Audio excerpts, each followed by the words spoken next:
안녕하십니까. 저는 뉴질랜드 살고 있는 유은진 목사입니다. 오늘 여러분께 제가 전해드릴 말씀, 예수님께서 무화과 나무를 저주하신 이유에 대해서 여러분과 은혜를 나누고자 합니다. 자, 많은 믿는 자들이 율법과 복음에 대해서 알지 못하고 하나님의 그 뜻을 정확하게 알지 못해서 우리가 정말 믿는 자로서 하나님의 능력과 권세를, 그리고 이 복음을 정확하게 이제 이해를 해서 승리하는 삶을 살아야 되는데, 많은 그 인본주의적인 그런 가르침들이 교회 안에 들어왔기 때문에 교회가 점점 구원의 능력을 상실하는 이런 추세로 가고 있습니다. 그래서 이 복음과 율법 정확하게 우리가 이걸 알아야지만이 하나님께 나아갈 때 우리가 정말 아들로서 정말 하나님의 뜻을 제대로 이해하고 갈 수 있는 그런 하나님의 자녀가 되기를 바라는 차원에서 오늘 하나님께서 주신 말씀을 여러분들과 나누고자 합니다.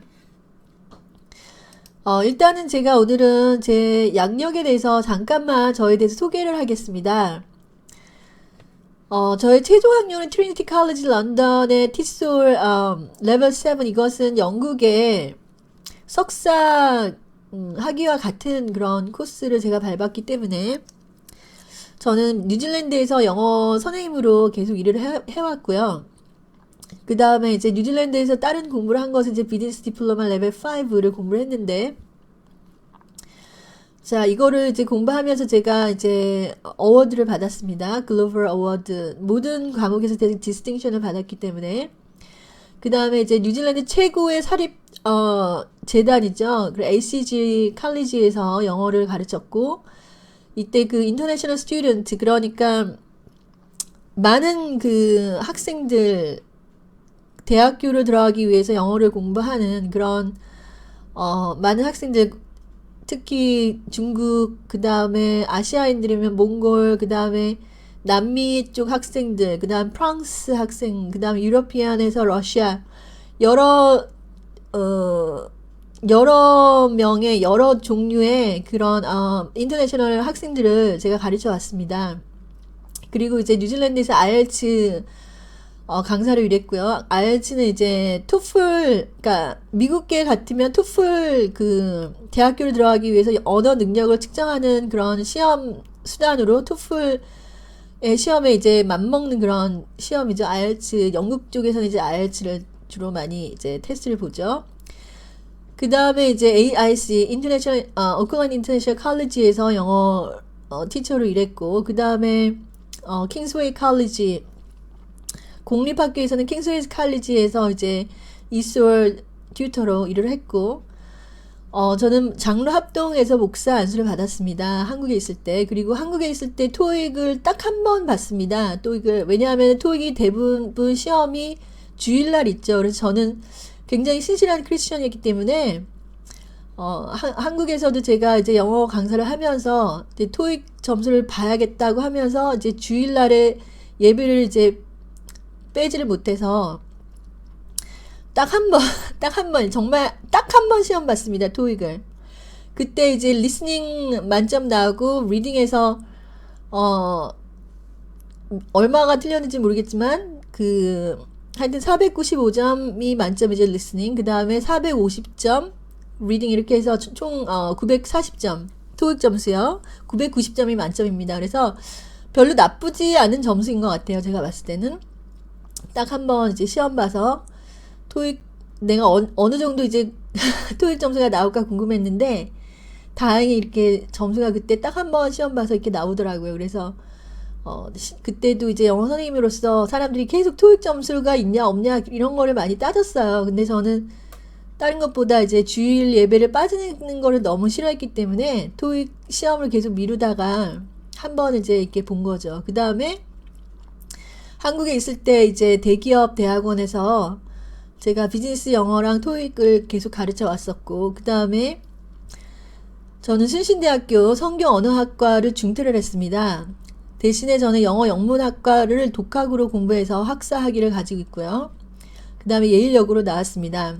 제 삶은 조금 파란만장한 일생이에요. 하나님 안에서 제가 많은 고난을 받았기 때문에 여러분들께 그닥 막 세상적으로 잘났다고 할 수 있는 것이 없지는 않지만 그렇다고 해서 정말 제가 받은 은혜나 제가 받은 정말 여러 가지 하나님께서 주신 모든 그 은사와 능력을 제대로 발휘하지 못하지 않았을까라고 저는 생각합니다. 그만큼 하나님의 능력을, 하나님의 그런 엄청난 그런 은혜를 저에게 주셨는데 제가 이것을 제대로 사용하지 못하고 겨우 이 정도로 살아가고 있습니다. 저는 현재 뉴질랜드에서 살아가고 있고요.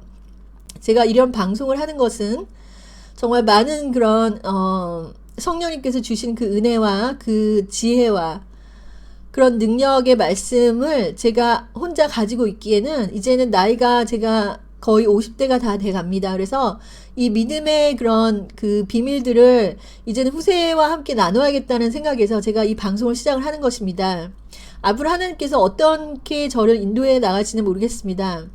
그런데 조금이라도 깨어있는 사람이 있다면 제 말씀을 듣고 제발 깨어나기를 바라고, 그리고 이제는 우리는 이 세대는 정말 예수 그리스도의 그 리턴, 다시 오심을 우리가 정말 경험하는 세대 아닙니까? 여러분이 지금 현재 많은 그런 일들이 일어나고 있고요. 그 코로나 바이러스를 시작으로 해서 우리가 지금 종말의 시대에 정말 가까워 왔다는 것을 우리가 정말 알아야 되겠습니다.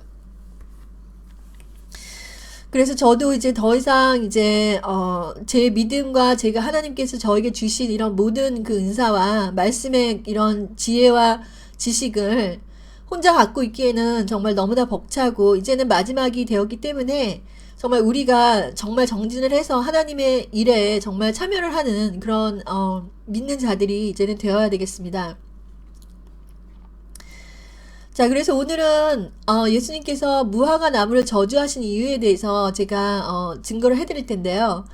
제가 이게 율법과 복음 이해하기 3편으로 이렇게 이거를 나눴습니다. 제가 율법과 복음에 대한 그런 그 상세한 기초부터 여러분들께 가르치기를 원하는데, 제가 가르치는 이런 그 말씀이 사실은 상당히 높은 어드밴스 레벨입니다. 그래서 얼마나 많은 사람들이 이걸 이해할지는 잘 모르겠습니다. 쉽게 제가 설명을 해가지고 이렇게 이해를 시켜야 하는 부분들이 있는데, 솔직히 말씀을 이렇게 전하다 보면 너무나 많은 그런 그 하나님의 영감이 정말 한꺼번에 떨어져 어디서부터 시작해서 어디부터 끝내야 될지를 제가 그거를 정할 수가 없을 정도로 가르칠 게 너무너무 많습니다. 가르칠 게 너무 많은데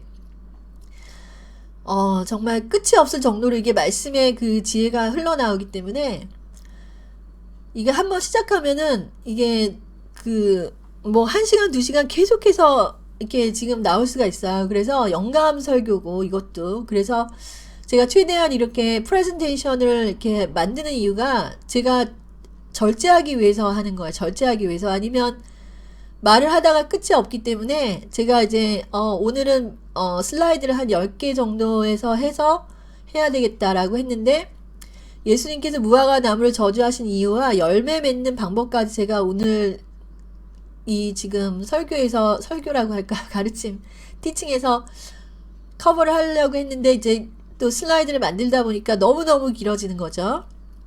그래서 어쨌든 여러분께서 제 이 하나님의 가르친 이 복음을 이해를 할 수 있으면 여러분은 정말 복받은 사람이라고 생각을 합니다.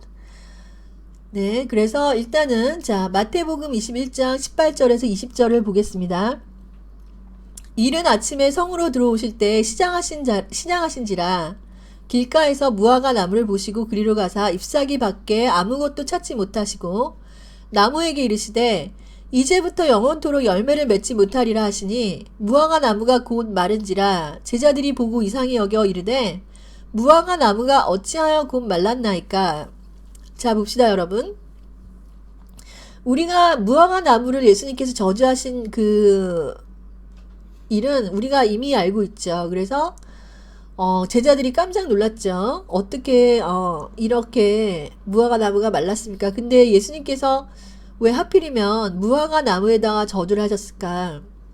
더구나 이 무화과 나무는 이제 잎사귀가 이제 무성한 그런 나무였죠. 그래서 예수님께서 특별히 무화과 나무에 무슨 그런 그 그런 특별히 뭐 이렇게 뭐라 그래야 되죠? 한국말로 죄송합니다. 제가 한국말이 많이 까먹었습니다. 그래서 무화과나무에 어떤 앙심을 품은 것도 아니고 하나님께서 왜 무화과나무를 저주하셨을까? 그리고 왜 이것이 그렇게 어떤 의미를 가지고 있기에 성경에 이게 기록이 되었을까? 이런 거를 우리가 알아야 되겠죠. 왜냐하면 성경의 말씀은 하나님께서 주신 말씀은 그냥 랜덤하게 그냥 아무렇게나 기록된 말씀이 아니고 거기에는 반드시 그 의미가 있는 것입니다. 영적인 의미가. 그래서 이 성경의 모든 말씀은 이제 성령의 revelation 계시로 우리가 성령이 알려주시는 대로 이 성경의 말씀을 이해를 해야지만 그 하나님이 성경을 쓰신 그 저자, 이 성령의 그런 그 감동 감화에 의해서 우리가 제대로 된 그런 해석과 지혜와 명철의 영을 받아서 지식의 영을 받아서 우리가 이것을 하나님의 뜻을 제대로 알 수가 있겠습니다. 그래서 일단은 나무의 영적인 의미부터 우리가 알아보도록 하겠습니다.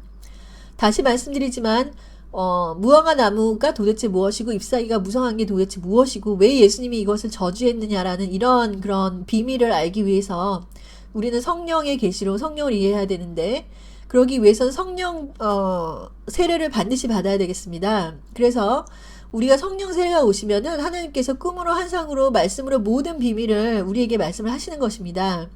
그래서 제가 성령님이 이제 오셨을 때 하나님께서 이제 저를 나무로 이렇게 비유하셔서 많이 꿈으로 환상으로 이렇게 보여주셨기 때문에 저는 나무가 사람을 말하는 것인지를 알고 있습니다. 그런데 그것을 성경이 바로 증거를 하는 것입니다. 즉 성령님과 말씀, 예수 그리스도는 이제 하나님은 같은 분이시기 때문에 같은 그런 말씀을 하시는 것입니다. 그래서 내가 아무리 성령으로 어떤 성령이라고 생각하고 계시를 받았다 하더라도 그게 말씀과 어긋나면은 우리는 그것이 과연 성령님께로 온 것인지 이거를 한번 점검하는 그런 계기가 될 수 있겠습니다. 그래서 과연 성경에도 그렇게 말씀하시는지 한번 보겠습니다. 시편 92장 12절에서 15절 의인은 종려나무같이 번성하며 레바논의 백합목같이 성장하리로다. 이는 여호와의 집에 심겼으며 우리 하나님의 뜰 안에서 번성하리로다. 자, 이렇게 시편에서도 의인이라는 그런 사람이죠. 의인은 종려나무같이 번성한다. 레바논의 백합목같이 성장한다. 그래서 하나님께서 꿈을 주실 때 저의 신앙에 대해서 말씀하셨을 때도 나무가 자라는 꿈 또는 이제 나무의 열매를 맺는 꿈 또는 이제 죽은 나무 고목에서 이제 새로운 가지가 나는 꿈 또는 이제 어떤 식물이 생기는 꿈 이런 모든 것이 나의 현재의 신앙 상태와 그 성장을 하나님께서 계시를 하시는 것입니다. 저는 이런 꿈을 굉장히 많이 꿉니다. 왜냐하면 성령님께서 매일 저에게 꿈을 주시면서 저의 하루하루의 그런 신앙 상태를 하나님께서 이제 알려주시고 그 다음에 예언도 다 꿈으로 하나님께서 보여주십니다. 그래서 성령으로 인도함을 받는 사람들은 이런 은사를 하나님께서 가질 수가 있고 이것을 또 이 꿈을 어떻게 해석하는지에 대한 그 지혜도 하나님께서 성령과 성령으로 이렇게 가르침을 주시는 것입니다. 그래서 우리가 이 나무는 바로 믿는 사람을 말하는데 자, 이 무화과 나무라는 것은 좁게는 이스라엘 민족을 하나님을 믿는 그런 믿는 자, 넓게는 예수님을 믿는 믿음의 신자를 말하는 것이 바로 이 무화과 나무입니다. 자, 그렇다면 잎사귀가 무성하다는 것은 어떤 의미를 가지느냐? 자, 나무의 잎사귀가 무성하다라는 것은 자, 나무는 이제 햇볕을 받기 위해서 자, 잎사귀를 내고 그 영양분으로 이제 뿌리에 공급해서 이제 열매를 맺죠. 그래서 우리가 햇볕을 받는다라는 것은 하나님의 은혜를 받기 위해서 잎사귀를 키우고 잎사귀가 무성하다는 것은 우리의 믿음의 노력과 행위 또는 율법적인 신앙에서 오는 모든 행위를 말하는 것이 바로 잎사귀를 키우는 것입니다. 즉 이스라엘 민족이라면 그들이 모든 모세의 율법으로 인한 하나님을 위한 봉사와 율법에 기초한 행위 이런 것이 다 잎사귀입니다. 또 현재 믿는 사람이라면 주일에 가서 성수하고 교회에서 말씀 듣고 11조하고 구역 예배를 보고 새벽 기도하고 이런 겉으로 나타나는 모든 종교적인 믿음의 행위가 다 무화과 잎사귀의 무성함을 나타내는 것입니다. 그래서 쟤는 크리스찬이다. 쟤는 교회 다닌다. 11조도 하고 어떤 그런 선한 그런 그 뭐죠? charity. 어떤 도네이션이라든지 어떤 이런 것도 많이 하고 그 다음에 이제 불쌍한 사람들 도와주고 자선이라 그러죠. 자선적인 그런 사업도 많이 하고 이런 모든 것들. 자, 이런 모든 것들이 자 잎사귀가 무성한 그런 것에 해당이 되겠습니다. 그런데 이런 그 모든 믿음의 행위가 열매를 실제적으로 맺지 못했다는 것이 문제이죠. 이 무화과 나무에. 그래서 겉으로 보이는 모든 행위가 있지만 예수님께서 열매를 실제적으로 찾았을 때는 그 열매가 없더라는 것입니다. 그래서 우리가 겉으로는 너무나 신실한 크리스찬, 믿음의 형제, 자매, 그 다음에 11조 봉사 모든 우리가 어떤 그런 인간적인 착한 행실이 다 있는 것이죠. 즉 목사라면 또 신학을 가고 목사 안수를 받고 교단에서 속하면서 활동을 하고 교회 빌딩을 세우고 또 이제 목회를 하고 이런 모든 행위가 바로 잎사귀가 무성하는 것입니다. 그런데 문제는 무엇이냐면 왜 그 안에 열매가 없느냐는 거죠. 열매라는 것은 또 과연 무엇이고 하나님께서 말하는 열매가 과연 무엇이고 또 왜 이런 것들을 많이 했는데도 열매가 나타나지 않았을까라는 것을 우리가 한번 생각을 해봐야 되겠습니다. 자, 그것은 우리가 하나님에 대해서 어떤 그런 하나님의 일에 대해서나 하나님의 그런 그 열매에 대해서나 하나님의 그런 어떤 그런 현대교회가 부자 청년과 같은 이런 그 생각을 갖고 있기 때문에 자, 이런 현상이 나타날 수가 있습니다. 즉 열매가 없다는 것은 즉 그것은 무엇이냐면 자, 부자 청년의 비유를 우리가 한번 보겠는데요. 마태복음 19장 16절에서 22절을 보겠습니다. 어떤 사람이 주께 와서 가로되 선생이여 내가 무슨 선한 일을 하여야 영생을 얻으리이까? 예수께서 가라사대 어찌하여 선한 일을 내게 묻느냐? 선한 이는 오직 한 분이시니라. 내가 영생에 들어가려면 계명들을 지키라. 가로되 어느 계명이니요까? 예수께서 가라사대 살인하지 말라, 간음하지 말라, 도둑질하지 말라, 거짓 증거하지 말라, 내 부모를 공경하라, 내 이웃을 내 몸과 같이 사랑하라 하신 것이니라. 그 청년이 가로되 이 모든 것을 내가 지키었사오니 아직도 무엇이 부족하니까?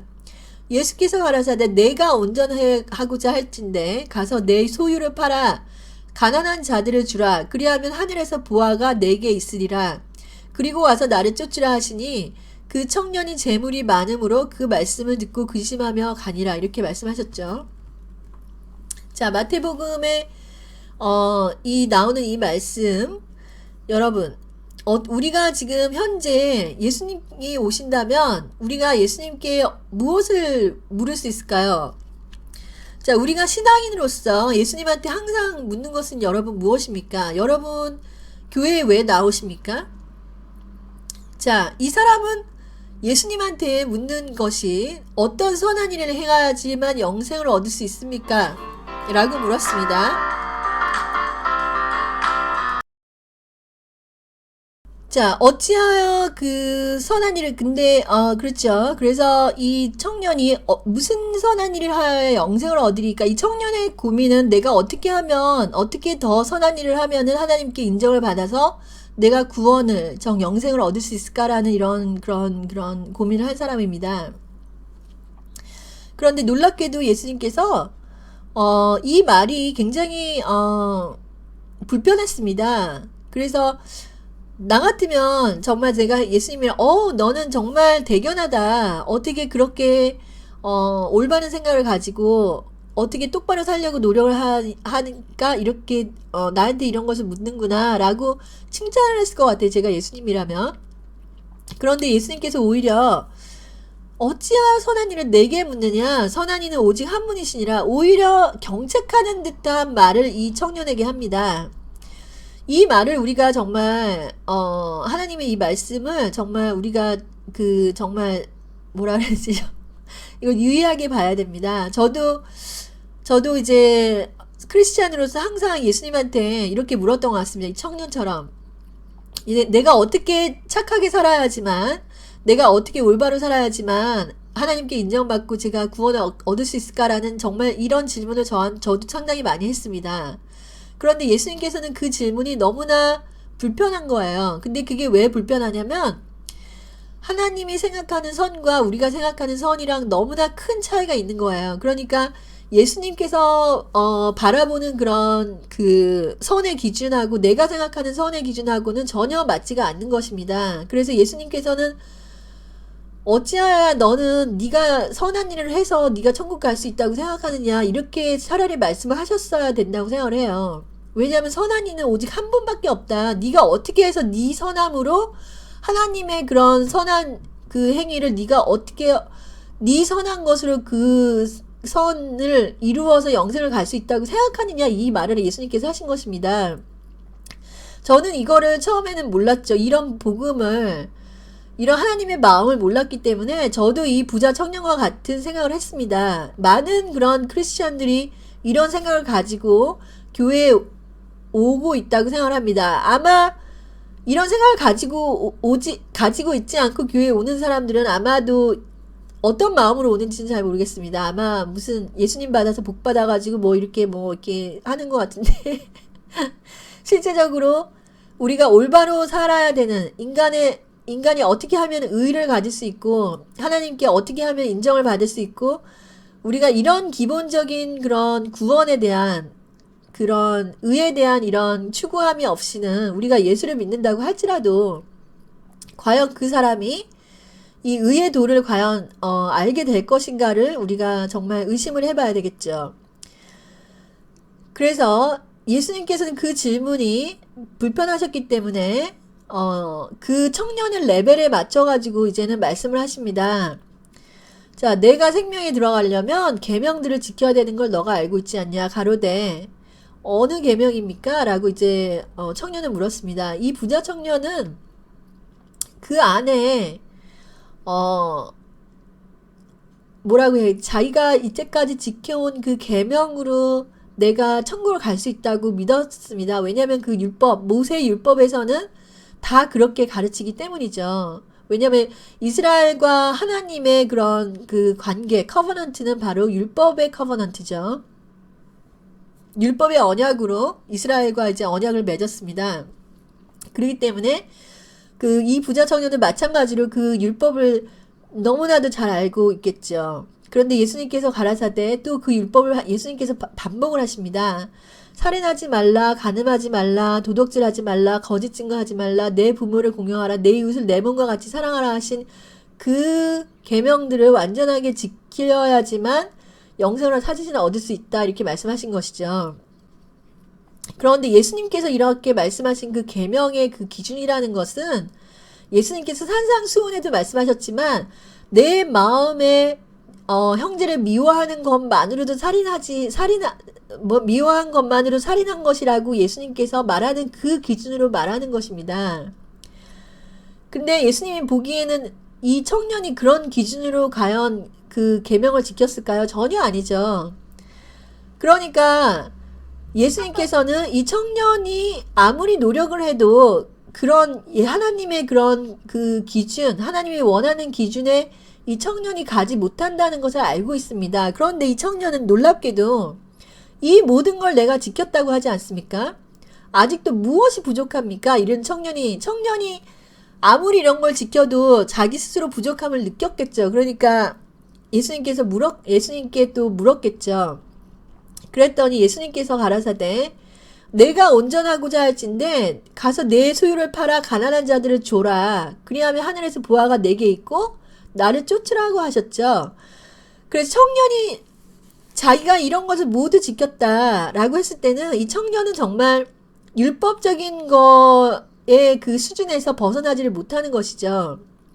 즉 자기가 생각했을 때 남을 칼로 찔러 죽인 적이 없고 그 다음에 어떤 여자와 동침한 적이 없고 그 다음에 어떤 물건을 자기가 아는 바에서는 빼앗은 적도 없고 거짓말을 한 적도 없고 자 그래서 자기가 생각하기에는 그걸 다 지켰다고 생각하는 것입니다. 그런데 하나님의 입장에서는 완벽하게 지킬 수가 없습니다. 인간은 이 계명이라는 것을 완벽하게 지킬 수가 없죠. 그래서 예수님께서 네가 정말로 온전하고자 하면은 네 소유를 다 팔아서 가난한 자들을 줘야 된다. 그리고 하늘에서 보화가 내게 있다. 이거는 예수님께서 이 청년에게 자, 영의 길을 쫓는 방법을 알려주시는 겁니다. 즉, 이 청년은 육으로 하나님의 모든 계명을 지켰지만 네가 정말로 정말 온전하고자 하면 네가 그 육적인 모든 소유를 팔아야 된다. 이거는 어떤 그런 소유를 파는 선한 행위를 말하는 게 아니에요. 내 소유를 팔 정도로 네가 영적인 그런 하나님의 보화를 발견한 자는 소유를 다 팝니다. 마태복음에 보면은 어떤 자가 보화를 발견했습니다. 보화를 발견하는 건 정말 예수님의 그런 영적인 그런 비밀을 발견을 한 것입니다. 그런 자는 아주 기꺼이 자기 소유를 팝니다. 그러니까 이 청년은 자기 소유를 못 파는 것은 바로 그에게는 예수님의 그런 그 복음의 비밀이 계시가 되지 않기 때문에 소유를 못 파는 거죠. 그래서 예수님께서 네가 온전해지고자 할진데 소유를 다 팔아 가난한 자를 주어야 된다. 그러면은 하늘의 보화가 내가 있다. 이렇게 말씀을 하시는 것입니다. 그리고 나서 나를 쫓으라. 그런데 그 청년이 재물이 많음으로 이 말씀을 듣고 근심하며 가니라. 그래서 청년은 오히려 자기가 생각하는 그 선한 그런 그 일, 자기가 어떻게 선하게, 선한 행위를 해서 영생을 얻을 수 있다고 생각하는 그런 의를 가지고 예수님한테 접근을 한 것입니다.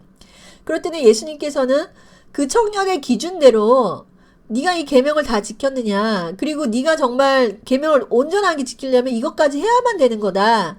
그러니까 예수님께서 이 청년에게 말씀하신 거는 네가 생각하는 그런 계명을 쫓아 선한 일을 행하고자 한다면 너는 못한다는 것입니다. 그래서 그 청년이 결국에는 못하고 근심하면서 간 것입니다. 제가 이 말씀을 드리는 것은 우리 지금 현대교회는 이 부자 청년과 같은 질문을 우리 예수님께 하고, 그렇기 때문에 예수님께서는 그 청년에게 이런 질문을 하는 교회에게 계속해서 더 온전한 것을 요구하게 되죠. 그런데 왜 예수님께서 온전한 것을 요구하냐? 결국에 예수님께서는 너희들은 할 수 없다라는 것을 우리에게 가르쳐 주기 위한 것입니다. 그래서 그 청년은 이 말씀을 듣고 근심하며 가는 거죠. 그렇듯이 우리가 하나님의 뜻을, 하나님의 그런 그 뜻을 정확하게 알지 못하면 우리는 이 부자 청년과 같은 마음으로 교회를 다니고 부자 청년과 같은 생각으로 하나님의 선을 이루려고 하고, 그래서 우리가 잎사귀가 무성한 그런 무화과 나무가 됩니다. 그래서 내가 어떻게 하면 더 할 수 있을까? 내가 어떻게 하면 하나님께 더 봉사할 수 있을까? 내가 어떻게 하면 하나님께 더 인정받으려면 어떤 선한 일을 할 수 있을까라는 생각으로 예수님께 가면 더 많은 그런 요구가 나한테 오는 것입니다. 율법이라는 것이 그런 것이죠. 그래서 잎사귀가 무성합니다. 잎사귀가 무성하다. 잎사귀가 무성하다라는 것은 내가 어떤 선한 일을 하여서 하는 그런 종교적인 행위가 굉장히 점점 커져가는 것입니다. 우리 현대교회가 이렇게 점점 커져가고, 교회를 계속해서 짓고, 그 다음에 더 많은 크리스천들이 일어나고, 그 다음에 하나님이 정말 예수 그리스도를 외치는 자들, 정말 크리스천이라고 말하는 자들이 점점 늘어나는 것입니다. 그리고 많은 자들이 이제 교회에 다니면서 종교적인 행위를 하고 하지만 예수님께서 정작 원하는 것은 정말 그 안에 열매가 있느냐는 것이죠. 열매가. 그렇다면 열매라는 것은 무엇이냐? 자, 열매라는 것은 바로 하나님이 바라보는 선한 일이 나타나야 되는 것이 열매죠. 인간이 생각하는 그런 선한 일이 아니라 하나님이 생각하는 선한 일. 그렇다면 우리가 선한 일이 나타났다라고 했을 때 하나님께서 정말 우리에게 보여주시는, 정말 계시하시는 하나님의 선한 일이라는 것은 무엇인가? 즉 우리의 선한 일이 아니라 우리의 종교적인 그런 행동과 우리의 선한 일, 계명을 지키고자 하고 어떤 그런 인간이 할 수 있는 이런 모든 선한 일이 아니라 하나님의 선한 일이라는 것은 무엇인가라는 것을 우리가 성경을 통해서 배워야 되겠습니다. 자, 그래서 사도행전 10장 38절을 보시겠습니다. 하나님이 나사렛 예수에게 성령과 능력을 기름 붓듯 하셨음에 그가 두루 다니시며 선한 일을 행하시고 마귀에게 눌린 모든 사람들을 고치셨으니 이는 하나님이 함께 하셨음이라. 여러분 잘 보시기 바랍니다. 내가 하는 선한 행위가 아니라 하나님께서 함께 하시는 선한 일이라는 것은 마귀에게 눌린 사람을 고치시고 성령과 능력이 나타나는 것입니다. 이것이 정말 선한 일이에요. 제가 이거를 어떻게 증거를 하느냐면 저는 그 증거가 제 성령 안에 있는데 저는 정말 깜짝 놀랐습니다. 제가 무엇을 놀랐느냐면 자, 여러분이 보시는 그런 선한 일, 어떤 그런 행위로 하는 이런 종교적인 선한 일과 하나님이 하시는 선한 일은 정말 완전히 차원이 다른 그런 선한 일입니다. 자, 보세요. 자, 이 세상에 많은 크리스찬들 중에 문제가 없는 크리스찬이 없고 죄를 안 짓는 크리스찬이 굉장히 드물고 그 다음 사람마다 고백할 수 없는 그런 죄들을 다 짓고 있고, 그죠? 작은 죄들이 다 있고. 그 다음에 뭐라고 해야 될까요? 구원의 확신이 없으신 분도 있고, 이런 모든 크리스찬들이 가지고 있는 이 모든 문제들, 구원에 대한 확신이 없는 것들, 그 다음에 하나님이 정말 나와 함께 하시는 게 맞는가? 라는 이런 질문들, 교회에 다니지만, 채우지 못하는 갈등들, 그 다음에 내가 많은 일들을 하고 예수님을 위해서 열심히 봉사하고 충성하고 11조를 하는데도 내 안에 정말 그런 브레이크스루라 그러나요? 브레이크스루가 하나님의 능력이 나타나지 않는 이런 모든 것들. 여러분들이 제가, 정말 생각하기로는 많은 자들이 하나님의 그런 능력을 처음에는 경험을 했기 때문에 교회를 나가게 됐다고 생각을 합니다. 그런데 교회를 점점 나가도 교회에서 이제 채우지 못하는 빈 공간이 항상 내 안에 있고, 기도를 해도 내가 변화가 되지 않고, 내 남편을 봐도 크리스찬인지 세상 사람인지 구분이 없고, 이 모든 것이 일어나는 이유는 뭐냐면, 내가 내 선함으로 하나님의 능력 없이 내 선함으로 바로 하나님의 그런 신앙생활을 하고 내 종교적인 행위로 교회를 다니고 이런 모든 것이 일어났기 때문입니다. 교회를 가면 많은 사람들이 정말 대화를 하기만 하면 그 사람의 영적인 그런 상태가 백지처럼 다 드러나죠. 왜냐하면 예수님께서는 그 말의 열매로 그 사람을 다 안다고 하셨죠. 그 사람이 무슨 말을 하는지만 들어도 이 사람은 어느 정도 신앙생활을 하고 있구나. 어느 정도 하나님의 계시를 받았구나. 이 사람은 말씀이 그 안에 있구나, 없구나. 이런 거를 다 알 수가 있는 것입니다. 그래서 하나님의 선한 힘이라는 것은 마귀에 눌린 사람을 고치는 것입니다. 이거는 정말 인간의 능력으로 되는, 인간의 선으로 되는 게 아닙니다.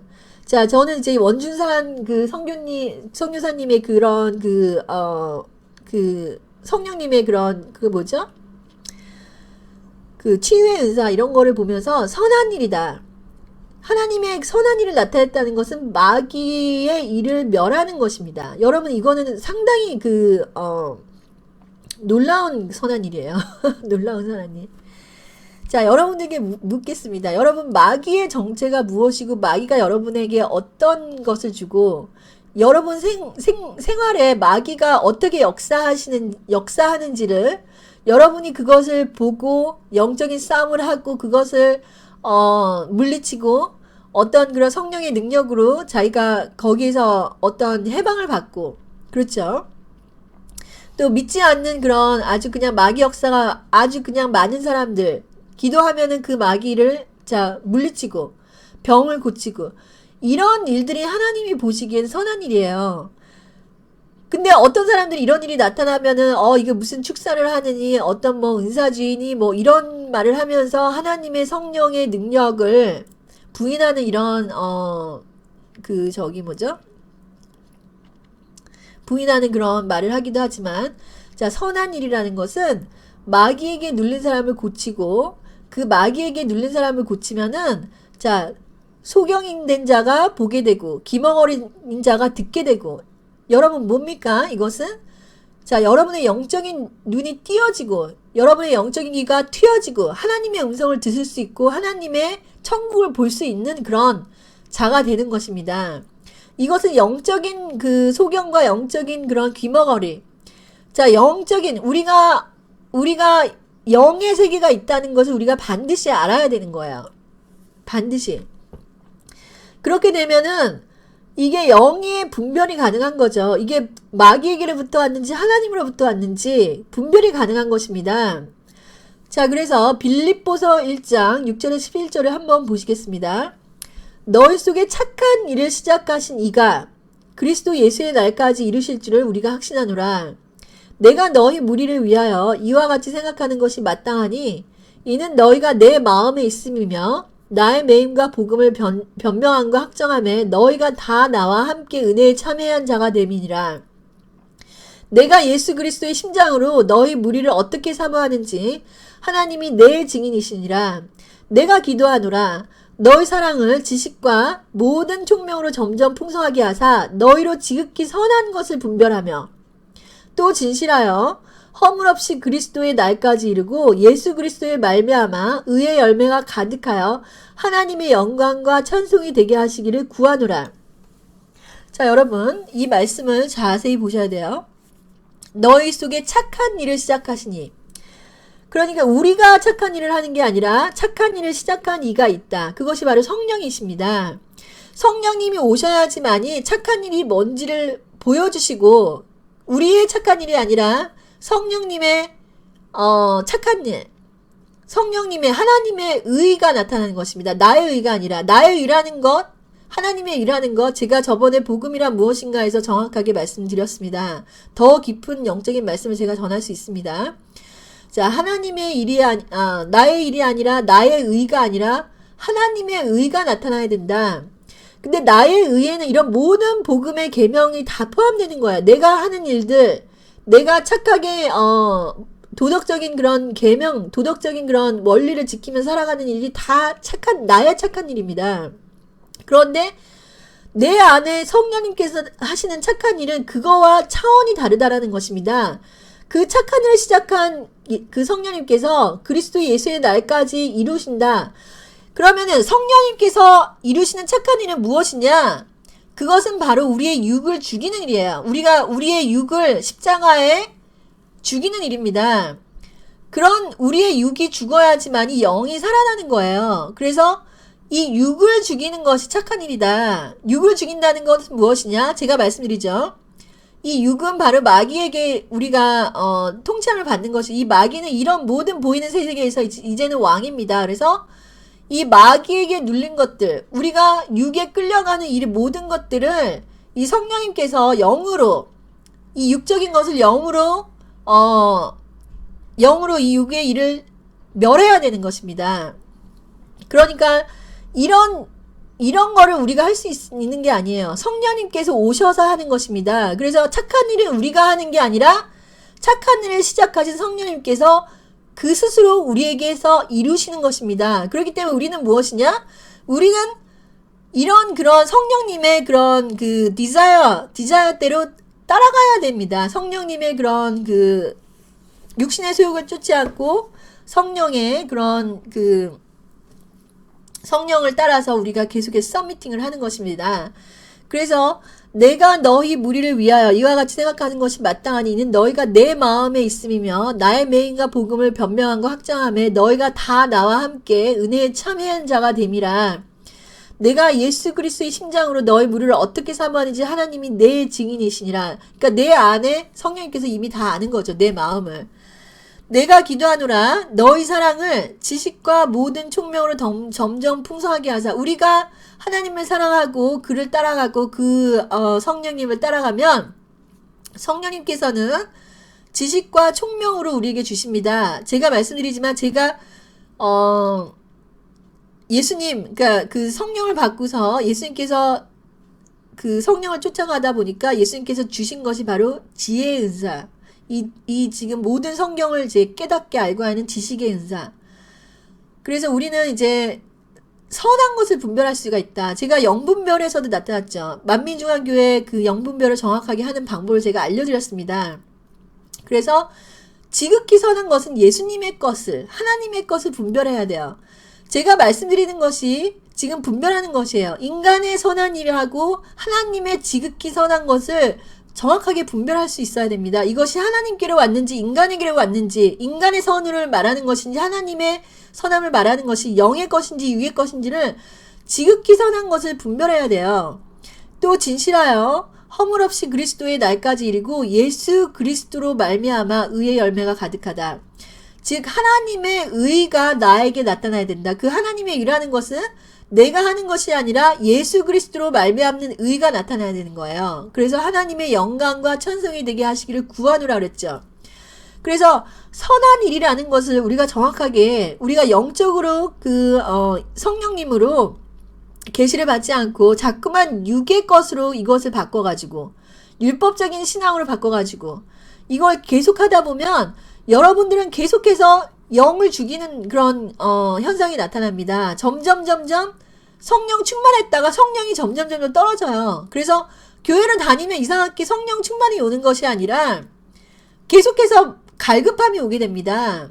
왜냐하면은 이런 정확한 그런 영적인 진리를 주지 않기 때문에 교회를 다니면서 인간의 행위의 그런 법을 자꾸만 강조를 하는 거예요. 이렇게 해야지만 되고, 이렇게 해야지만 되고, 이렇게 해야지만 되고, 인간이 만들어낸 그런 어떤 율법적인, 어떤 매너적인, 교회 주회종한테는 이렇게 해야 되고, 저렇게 해야 되고, 저렇게 해야 되고, 그렇죠. 이런 모든 것들이, 자, 하나님의 착한 일하고는 구분이 있어야 된다. 지극히 선한 하나님의 착한 일을 분별할 수가 있어야 된다. 이것이 성령으로 온 것인지 천사로부터 온 것인지 아니면 인간의 생각으로부터 온 것인지 이런 것을 분별하는 것. 이것은 어떻게 분별하냐?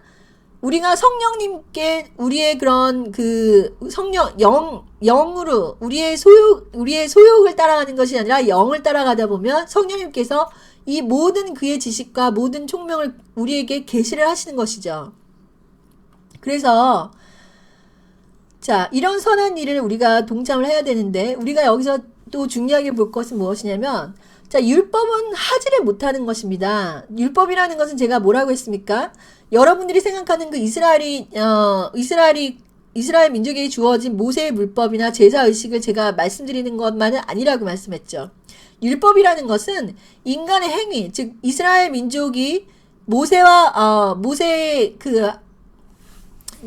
이스라엘 민족이 하나님과 맺은 언약, 율법, 이렇게 하면 너희가 이렇게 복을 받고 이렇게 하지 않으면 저주를 받는 이런 율법. 즉 우리가 행동을 어떻게 하면 certain way 어떤 행동을 이렇게 하면은 우리가 하나님으로 복을 받고 우리가 행동을 이렇게 하지 않으면 저주를 받는 이런 율법적인 가르침. 자, 이런 행동으로는 문제는 뭐냐면 마귀의 일을 멸하지를 못하는 거야. 우리가 아무리 선한 일을 하고 아무리 기도를 열심히 하고 아무리 종교적인 행위를 하고 인간적인 그런 어떤 그런 연합화에서 그렇죠. 인간의 연합 교회가 굉장히 커지고 교회 조직이 커지고 어떤 그런 교회 안에서 사업이 일어나고 어떤 그런 어메이징한 그런 인간의 선함과 인간의 그런 충성과 인간의 그런 커미트먼트 인간이 정말 열심히 하자라고 하는 이 모든 것이 교회마다 다 일어나고 있습니다. 얼마나 잘 일어나고 있는지 몰라요. 한국 교회는. 왜냐하면 사람들은 이런 지극정성한 인간의 그런 의를 너무나 찬양하는 문화가 바로 한국 문화예요. 그래서 어떻게 하면 저 사람은 착한 사람인지 어떻게 하면 저 사람은 존경받을 만한 사람인지 어떻게 내가 보여야지만 존경을 받고 욕을 듣지 않고 그 다음에 인정을 받고 이런 모든 문화적인 것들이 한국의 문화적인 이런 것들이 기독교인으로 하여금 그 완벽한 그런 율법주의자가 되게 만들고 있습니다. 그렇죠. 자, 그렇다고 해서 제가 그것이 완전히 잘못되고 완전히 그렇게 하지 말라는 것이 아니고 우리가 그런 일을 하면서도 그 안에 알맹이가 있어줘야 되는 것입니다. 그런 일을 하더라도 우리가 정말 올바른 방향으로 가야 되는데 그것이 올바른 방향으로 가지 못하면 그런 인간이 이루고자 하는 모든 것들이 하나의 조직적인 그런 것들이 돼가지고 열매가 좋지 않게 나타나는 것입니다. 그래서 우리나라는 어떤 나라보다도 이단들이 많고 잘못된 가르침과 우상숭배가 너무너무나 많죠. 그래서 자, 문제는 뭐냐면 이 율법은 마귀의 일을 멸하지를 못합니다. 즉 인간의 선함과 도덕적인 교훈과 율법의 가르침만으로는 하나님의 선함이 나타나지가 않아요. 그래서 그렇게 교회를 다니면서도 죄를 짓고, 교회를 다니면서도 목사가 타락하고, 교회를 다니면서도 내가 죄를 이기지 못하고, 능력이 나타나지 않고, 자, 오로지 하나님의 선함은 성령의 기름 부음으로 권능을 받아 나타나게 되는데, 그거는 죄를 사하는 능력. 마귀가 우리를 침범하지 못하고, 마귀가 우리 시험까지도 못하게 하는 그런 능력이 나오는 것입니다. 자, 이런 성령의 기름 부음과 권능으로 우리는 하나님의 아버지의 뜻을 알게 되고 성령을 따라가는 양자로 택감을 받게 돼요. 우리가 성령의 음성을 따라가면 하나님의 아들로 인정을 받습니다. 즉 율법의 가르침을 받고 계명을 쫓아 살아가는 이스라엘 민족이, 자, 여러분 보세요. 하나님의 명령을 그렇게 잘 가르치고 계명을 쫓아가던 이스라엘 민족은 예수님이 오시자 예수님을 못 박아 버리는 마귀의 짓을 하게 됩니다. 여러분들이 정말 그 하나님을 올바로 믿고 있다 하면서도 내가 마귀의 짓을 할 수가 있다는 거야. 이건 굉장히 무서운 일입니다. 그래서 가짜 신앙인, 진짜 신앙인이라는 말이 여기 나오죠. 영으로 거듭나지 않으면 마귀의 일을 구별해내지 못해서 예수를 믿는다고 하면서도 자신의 신앙이 이스라엘 민족과 같은 자기의 의로, 내 선한 의로 율법적인 신앙으로 가서 마귀의 자녀가 되는 걸 알지 못하고 자신이 예수께로부터 저주받게 되는 운명이라는 것을 알지 못하고 내가 염소라는 것도 알 수 없는 것입니다. 이건 굉장히 심각한 문제예요. 심각한 문제. 그래서 성령이 아니면 내 신앙이 율법적인 신앙인지 하나님의 뜻대로 하는 복음의 신앙인지 알 수가 없습니다. 오로지 성령만이 이걸 분별을 하시는 거예요. 성령만이 인간의 일과 하나님의 일을 분간하고, 성령만이 육의 것과 영의 것을 분간하고, 성령만이 율법과 복음을 분간하는 것입니다. 그렇기 때문에 성령을 받지 않고 성령의 기준이 되지 않으면 우리의 신앙이라는 것은 나도 모르게 인본주의적으로 갈 수밖에 없어요. 그렇기 때문에 크리스찬이라고 하면서도 병에 걸리고 문제가 생기고 여러 가지 그런 마귀의 일들이 나타나는 것입니다. 자, 그래서 열매를 맺지 못하는 신앙인이라고 제가 말씀드렸죠. 무화과 나무가 저주를 받은 것은 그 무화과 나무에 어떤 종교적인 행위는 가득해도 그 안에 예수님이 원하시는 그 열매가 나타나지 않았다는 거죠. 그러니 왜 그러냐? 마태복음 7장 21절. 주여 주여 하는 자마다 다 천국에 들어갈 것이 아니고 오로지 아버지의 뜻대로 하는 자라야 천국에 간다 그랬죠. 자, 아버지의 뜻대로 해야 된다고 하니까 아버지의 계명을 잘 지켜가지고 뭐 10계명도 다 지켜야 되고 이렇게 생각하시는 분들도 있죠. 그런데 더 깊이 들어가면 아버지의 뜻은 오로지 성령님께서 가르쳐 준다고 하셨습니다. 그래서 아버지의 뜻을 알아야 돼요. 일단 아버지의 뜻이 무엇인지를.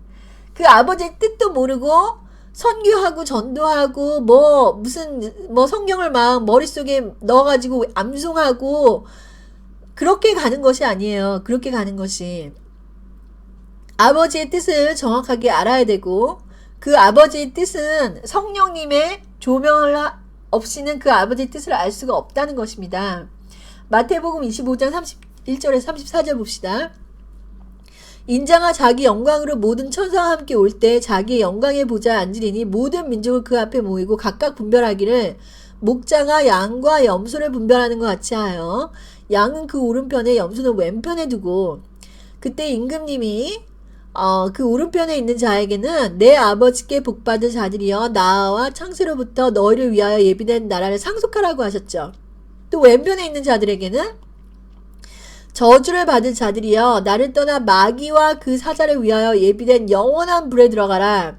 내가 줄일 때에 너희가 먹을 것을 주지 아니하였고 목마를 때에 마시게 하지 아니하였고 나그네 되었을 때 영접하지 아니하였고 헐벗을 때에 옷 입히지 아니하였고 병들었을 때와 옥에 갇혔을 때 돌보지 아니하였느니라. 그래도 그들도 대답하여 이르되 주여 우리가 어느 때에 주께서 줄이신 것이나 목마른 것이나 나그네 된 것이나 헐벗은 것이나 병드신 것이나 옥에 갇힌 것을 보고 공양하지 아니하였더이까. 이에 임금이 대답하여 이르시되 내가 진실로 너에게 이르노니 이 지극히 작은 자 하나에게 하지 아니하는 것이 곧 내게 하지 아니하는 것이 하시리니 그들은 영벌에 의인들은 영생에 들어가리라 하시리라 하셨죠.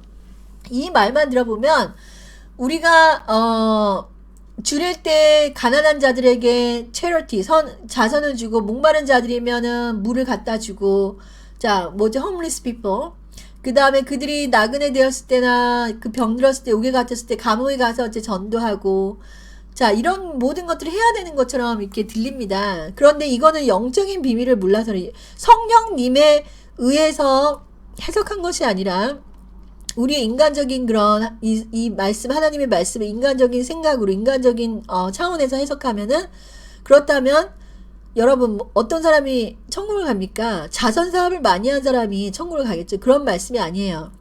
내가 줄일 때 자 예수님이 줄였단 말이죠. 예수님이 줄였을 때 너희가 먹을 것을 주지 아니하였다.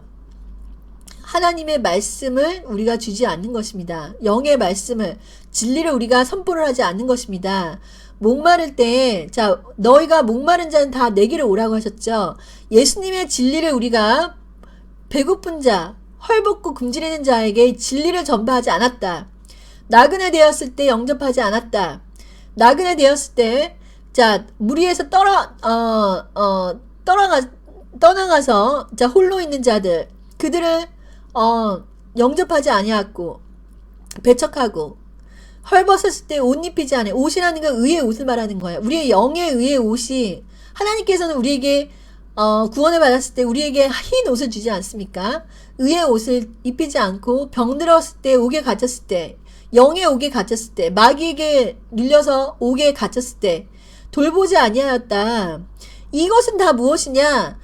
이것은 하나님의 선한 일을 말하는 거야. 하나님의 선한 일. 마귀의 일을 물리치는 것입니다. 우리가 언제 이것을 안 했냐? 우리는 다 했다는 거야. 왼편에 있는 자들도 예수 믿는 자들이고 그들은 이런 것들 가난한 자들도 다 주고 홈리스도 다 케어하고 우리가 다 이런 것을 했는데 우리가 언제 안 했다는 것이냐 이렇게 말. 왜냐하면 자기가 생각했을 때 선한 일이라는 것은 테레사 수녀와 같은 인간적인 그런 선한 일을 자기가 선교지에서도 열심히 했고 이런 것을 다 했다는 거예요. 그러니까 이해가 안 되는 것입니다. 그러니까 예수님께서 말하시기를 내가 진실로 너에게 이르되 이 지극히 작은 자 하나에게 하지 않은 것이 곧 나에게 하지 않은 것이다. 지극히 작은 자 소자. 여러분 소자는 누구냐면 예수 그리스도이십니다. 예수 그리스도. 우리 안에 들어와 있는 예수 그리스도. 이 예수 그리스도 성령 충만을 받아야 되는 거예요. 이 안에 있는 예수 그리스도 우리가 말씀을 공급을 받고 우리가 성령 충만을 받고 예수님이 일하게 만들어야 되는 것입니다. 우리 안에서요. 그래서 자 놀라운 것은 예수님은 열매가 없는 신앙인들에 대해서 가차없이 저주를 하셨습니다. 그리고 다시는 열매를 맺지 못하리라. 이것은 하나님의 심판입니다. 그래서 마지막 날에 우리가 이런 그런 종교적인 그런 어떤 그런 이 비무성한 그런 율법적인 신앙으로 갈 것이냐 아니면은 영의 열매를 맺을 것이냐 그래서 믿는 자라고 모든 사람이 구원을 받는 것이 아니고 아버지의 뜻대로 해야 된다. 아버지의 뜻대로. 그리고 이 성경은 이런 아버지의 뜻이 비밀로 다 이렇게 감추어져 있습니다. 이 감추어진 것을 그럼 누가 이 감추어진 것을 캘 수 있느냐? 성령이 아니면은 캘 수가 없습니다. 성령이 아니면 아버지 뜻이 뭔지를 알 수가 없는 거죠.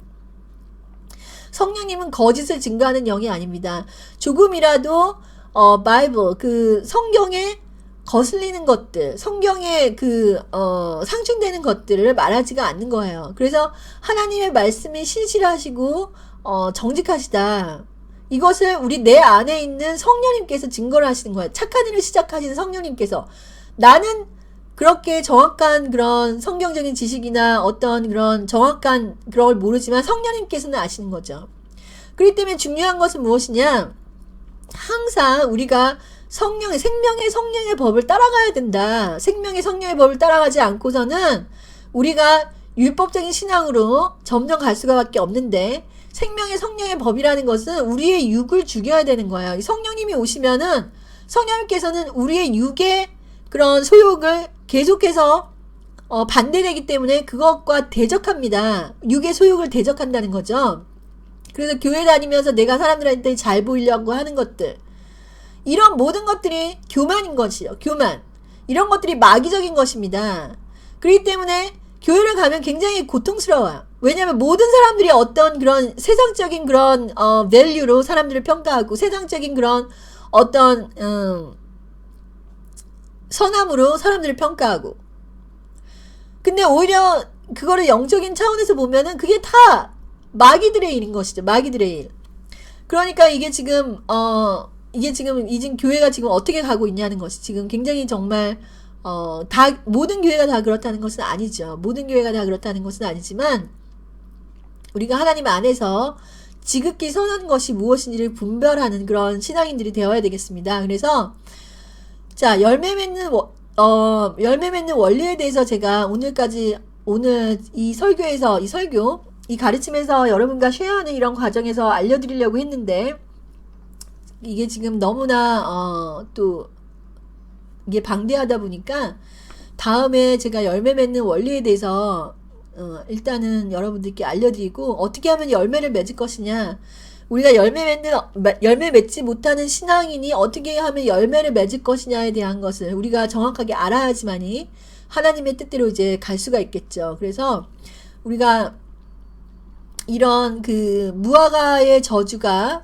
우리 저주받은 무화과 나무처럼 우리가 어떤 그런 종교적인 행위와 종교적인 겉으로 나타나는 모든 것들에 만이 아니라 그 안에 열매를 맺을 수 있는 그런 신앙인이 되시기를 다 예수 그리스도 이름으로 축원드립니다. 감사합니다.